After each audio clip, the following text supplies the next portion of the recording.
नमस्कार मित्रों, बहुत बहुत स्वागत है आपका। आइए आज हम देखते हैं प्राचीन विश्वविद्यालयों का क्रम, जो कि यूजीसी नेट के फर्स्ट पेपर में पूछा जाता है कि बताइए कौन सा विश्वविद्यालय कहाँ स्थापित है और कहाँ नहीं है। ठीक है, मिलान करने के लिए भी आता है और शताब्दी या वन लाइनर क्वेश्चन में भी पूछ लिया जाता है। तो इस प्रकार से क्वेश्चन बनता है। यूजीसी नेट की फर्स्ट पेपर के यूनिट 10 हायर एजुकेशन वाली यूनिट में इसको रखा गया है कि प्राचीन भारत के विश्वविद्यालय। तो चलिए फटाफट हम देख लेते हैं। 8 से 12वीं शताब्दी के काल को क्या कहते हैं? शिक्षा का स्वर्णकाल माना जाता है। ठीक है, और सबसे पहले देखेंगे सबसे जो प्राचीन विश्वविद्यालय है, पूछा जाएगा आपसे कि सबसे प्राचीन कौन सा विश्वविद्यालय है। 4 ऑप्शन दे दिए जाएंगे, तो आपको लगाना है तक्षशिला विश्वविद्यालय हमारे भारत का सबसे प्राचीन विश्वविद्यालय है।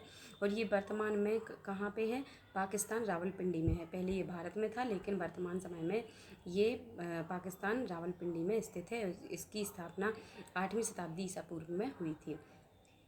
फिर देखते हैं दूसरा नालंदा विश्वविद्यालय। नालंदा विश्वविद्यालय की स्थापना 5 से 7 शताब्दी ईसा पूर्व शताब्दी में हुई और ये कहाँ पे है?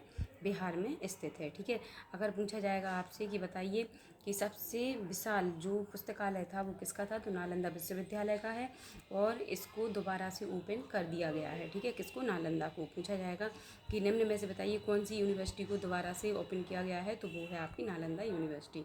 और थर्ड है आपका विक्रमशिला विश्वविद्यालय। इसकी स्थापना 8वीं शताब्दी में हुई और बिहार में है। ये स्थान जरूर याद कर लेना, क्योंकि मामूली से क्वेश्चन बनते हैं लेकिन हम कन्फ्यूजन में उनको गलत कर देते हैं। जैसे तक्षशिला रावलपिंडी में है, नालंदा बिहार में है और विक्रमशिला कहाँ पे है? 8वीं शताब्दी बिहार में है। वल्लभी कहाँ पे है? गुजरात में। 6वीं से 12वीं शताब्दी इसका स्थापना वर्ष है। तो आपको याद रखना है कि इस शताब्दी में इसकी स्थापना हुई, तो 8 से 12वीं शताब्दी में।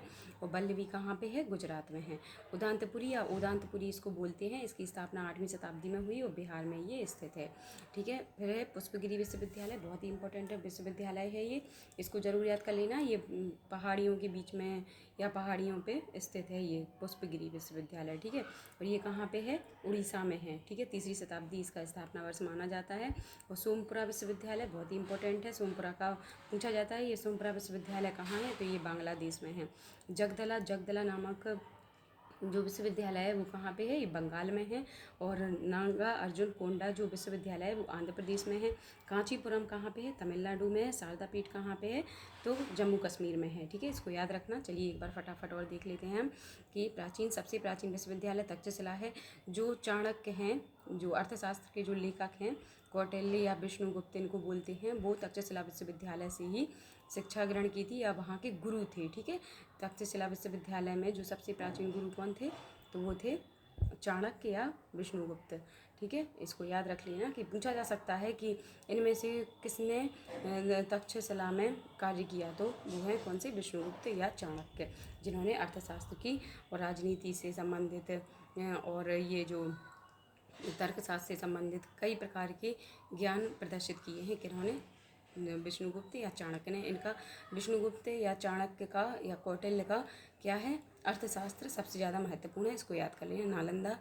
नालंदा विश्वविद्यालय की स्थापना कुमारगुप्त ने करवाई थी और इसका जो पतन करवाया था वो बख्तियार खिलजी ने करवाया था। इसके पुस्तकालय में आग लगा दी थी और कई सालों तक वो जलता रहा था। ठीक है, मतलब उसकी आग शांति नहीं हो रही थी, इसलिए तो कहा गया है कि नालंदा विश्वविद्यालय का जो पुस्तकालय था वो बहुत ही ज़्यादा विशाल था।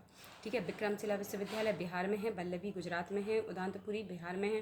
पुष्पगिरी उड़ीसा में है। सोमपुरा बांग्लादेश में है। जगदला बंगाल में है। नागार्जुन कोंडा आंध्र प्रदेश में है और कांचीपुरम तमिलनाडु में है। शारदा पीठ जम्मू कश्मीर में है। वीडियो अच्छी लगे तो लाइक शेयर सब्सक्राइब जरूर करना। Thank you so much.